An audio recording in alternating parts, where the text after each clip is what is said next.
before we get going, you in there. So I need you to do something for me. First, get out of full screen. All right. You see down there the subscribe. I want you to click that. All right. Good. And then right next to it, there's a bell. You see the options? You press the bell. Press the bell. Okay. Pick all. You got it? Good. All right. Let's go full screen again.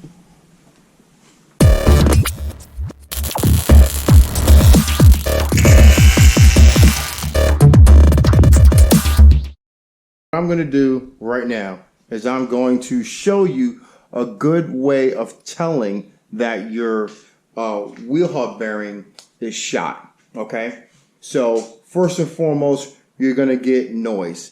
Typically, driver side, passenger side, and what you'll be able to tell is when you make a right-hand turn, right, and your car leans to the left, that means your driver's side wheel hub bearing is shot, because once the system is applying pressure on it, it tends to free up that spin, and when you come off of it, it locks back up. Same thing for the other side. You make a left-hand turn, your car leans right, then you wind up getting the pressure of the vehicle onto the right side wheel hub, and then the pressure frees up the bind and then allows the noise to go away. Once you straighten up, it comes back. So what I have here is I have my wheel hubs out.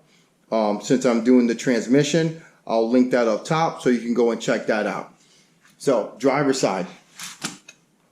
So what I'm going to do is I'm going to bring the set screw to the top, and I'm going to spin it. Okay, actually, you know what? I got a better idea.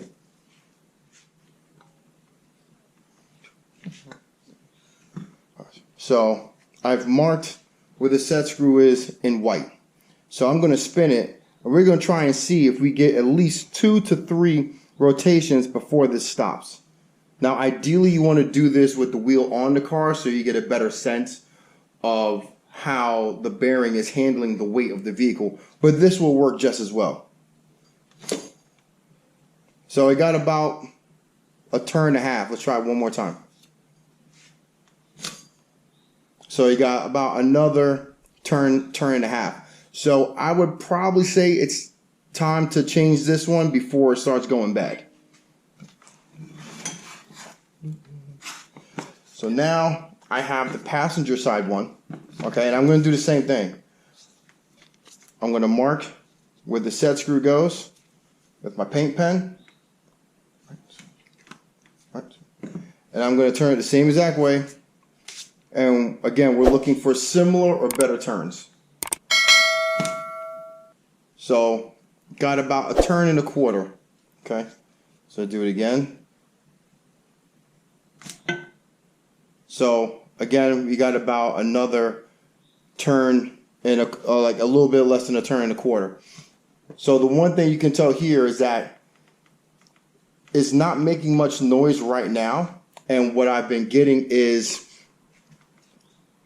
once you start to push the car and the hub warms up, that's when you start getting a really, really loud, not a squealing sound, but a humming sound. And it's on the right side. So right now, because it's cool, it makes sense that it doesn't feel like it's locking up, but it does feel a little, probably a little bit tight. Then on the driver's side, it's nice and loose. You know, I've got some material and dirt in there, but this is moving around. This is moving around pretty well. There's little to no resistance. But since I have both wheel hubs out, I'm going to have both wheel hub bearings and hubs replaced. I will link to eBay where I bought them down in the description. Wrench Daily.